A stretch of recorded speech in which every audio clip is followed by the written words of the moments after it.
सहारनपुर के थाना क्षेत्र नानौता ग्राम माधोपुर में रिजवाहे की पटरी के पास एक व्यक्ति का शव मिलने से क्षेत्र में सनसनी फैल गई, जिसकी सूचना मिलते ही थाना प्रभारी नानौता द्वारा फोरेंसिक टीम सहित मौके पर पहुंचकर शव को कब्जे में लेकर पोस्टमार्टम के लिए भिजवाया।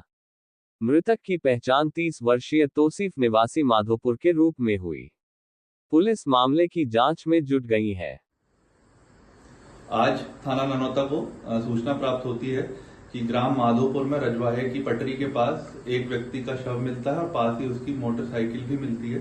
इस सूचना पर थाना प्रभारी ननौता एवं फॉरेंसिक यूनिट की टीम मौके पर जाती है एवं शव को कब्जे में लेकर पोस्टमार्टम के लिए भेजा जाता है तथा फॉरेंसिक यूनिट द्वारा घटनास्थल से जो साक्ष्य संकलन की कार्रवाई भी की जाती है।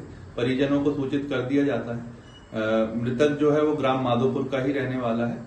इसमें अभी तक कोई भी तहरीर प्राप्त नहीं हुई है और पोस्टमार्टम की रिपोर्ट आने के बाद और तहरीर के बाद आवश्यक विधिक कार्रवाई अमल में लाई जाएगी। सहारनपुर में ऑपरेशन सिंदूर की सफलता के बाद भारतीय सेना को सम्मान देने की दृष्टि से आज महानगर में भव्य तिरंगा यात्रा निकाली गई। तिरंगा यात्रा का शुभारंभ भाजपा प्रदेश उपाध्यक्ष Kanta Kardam, UP SIDCO chairman YP Singh, विधायक राजीव गुम्बर, महापौर डॉक्टर अजय कुमार सिंह, भाजपा महानगर अध्यक्ष शीतल बिश्नोई ने अग्रवाल धर्मशाला से किया। बड़ी संख्या में महिलाएं एवं पुरुष हाथों में तिरंगा लिए भारत माता की जय, वंदे मातरम और भारतीय सेना जिंदाबाद के नारे लगाते चले। तिरंगा यात्रा का रास्ते में विभिन्न जगहों पर पुष्प वर्षा के साथ स्वागत किया गया। तिरंगा यात्रा में भारत माता और भारतीय सैनिकों की झांकी विशेष आकर्षण रही। तिरंगा यात्रा का समापन सरदार किरणजीत सिंह सिंधु ने घंटाघर पर शहीद-ए-आजम भगत सिंह की प्रतिमा पर माल्यार्पण के साथ किया।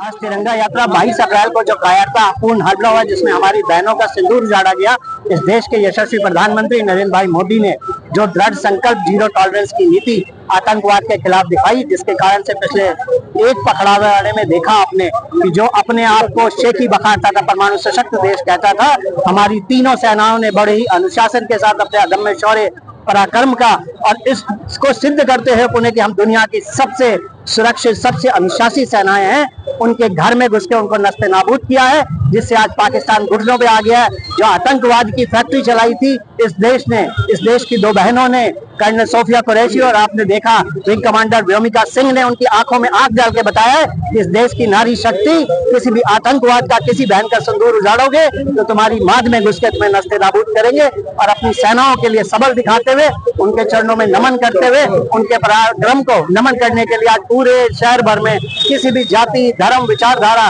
उस सब के ऊपर जाकर आज हजारों की संख्या में मातृशक्ति, सैनिक, एनसीसी कैडेट और आम जन शामिल हुए और यह तिरंगा यात्रा इस काम में निकाली गई। सहारनपुर में जिलाधिकारी मनीष बंसल द्वारा तहसील बेहट में आयोजित संपूर्ण समाधान दिवस में आए हुए लोगों की शिकायतों को सुनकर संबंधित अधिकारियों को शीघ्र निस्तारण कराने के निर्देश दिए। उन्होंने कहा कि भूमि संबंधी विवादों के निस्तारण हेतु राजस्व और पुलिस की संयुक्त टीम गठित कर समय से कार्यवाही की जाए। उन्होंने समस्त जिला स्तरीय अधिकारियों को निर्देश दिए कि शासन की मंशा के अनुरूप जो समय सीमा समस्याओं के निस्तारण की दी गई है, उसी के अनुरूप गुणवत्तापूर्ण निस्तारण कराएं। डीएम ने निर्देश दिए कि जिला स्तरीय अधिकारी संपूर्ण समाधान दिवस में अनिवार्य रूप से उपस्थित हों। उन्होंने अधिकारियों को निर्देशित किया कि शिकायत निस्तारण के प्रति संवेदनशीलता दिखाएं और मानवीय दृष्टिकोण अपनाते हुए समस्याओं का समयबद्धता से गुणवत्तापूर्ण निस्तारण सुनिश्चित करें। शिकायतों के निस्तारण में लापरवाही बरतने वालों के विरुद्ध कड़ी कार्यवाही की जाएगी। वरिष्ठ पुलिस अधीक्षक रोहित सिंह सजवान ने पुलिस विभाग से संबंधित शिकायतों के निस्तारण के संदर्भ में कहा कि शिकायतों का गुणवत्ता एवं समयबद्धता के साथ निस्तारण किया जाए। सहारनपुर में नवप्रयास जागृति उत्थान सेवा समिति एवं मैक्स इंटरनेशनल स्कूल संयुक्त तत्वाधान में जल ही जीवन है पक्षियों के लिए चलाई जा रही मुहिम की सराहना करते हुए प्रदेश मंत्री अमित खुल्लर ने कहा, जो बच्चे पक्षियों को पानी दे रहे हैं, उन सभी बच्चों को पक्षियों के लिए मेरी तरफ से निःशुल्क पक्षियों के लिए आहार की व्यवस्था कराई जाएगी। आज उसी कड़ी में नव प्रयास जागृति उत्थान सेवा समिति के प्रदेश मंत्री Amit Khullar max international school पहुंचे, जहां पर चलाई जा रही मुहिम जल ही जीवन है की सराहना करते हुए मैक्स इंटरनेशनल स्कूल के तमाम स्कूली बच्चों को पक्षियों के लिए निःशुल्क आहार के पैकेट वितरण किया। उन्होंने कहा, उड़ते हुए पंछियों की प्यास बुझाने एक बहुत ही अच्छा कार्य है। मुहिम अध्यक्ष सुरैया कौसर ने कहा, इस तरह की मुहिम समय समय पर आयोजित होती रहनी चाहिए। जैसा कि आप सभी को मालूम ही है, अभी कुछ दिन पहले हमने एक मुहिम की शुरुआत की है अपनी बड़ी बहन और मैक्स इंटरनेशनल स्कूल की प्रधानाचार्य सुरैया कौसर जी की अध्यक्षता में जल ही जीवन है पक्षियों के लिए हमने एक मुहिम शुरुआत की है, जिसमें हम लोग स्कूलों में जाकर बच्चों को जागरूक करने का काम कर रहे हैं। मिट्टी के बर्तन भी साथ में हम लोग निःशुल्क वितरण कर रहे हैं। आज उसी की श्रृंखला में मेरे साथ मेरे प्रदेश के मंत्री और प्रमुख समाज सेवी अमित खुल्लर जी ने एक रात बहुत ही अच्छी घोषणा करी है। उनका कहना था, जो बच्चे स्कूल के फोटो भेज रहे हैं उन बच्चों को कबूतरों के लिए और पक्षियों के लिए खाने का राशन प्रोवाइड कराया जाएगा। आज उसी श्रृंखला में हम लोगों ने जो प्रथम स्थान अभी तक की दिया है वो हमने मैक्स इंटरनेशनल स्कूल को दिया है, और मैक्स इंटरनेशनल स्कूल के बच्चे बहुत ही सराहनीय कार्य कर रहे हैं, जिसके लिए मैं उनकी बुरी बुरी प्रशंसा करता हूं।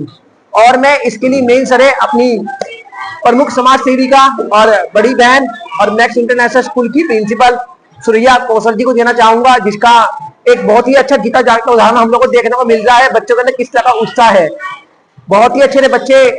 और मुझे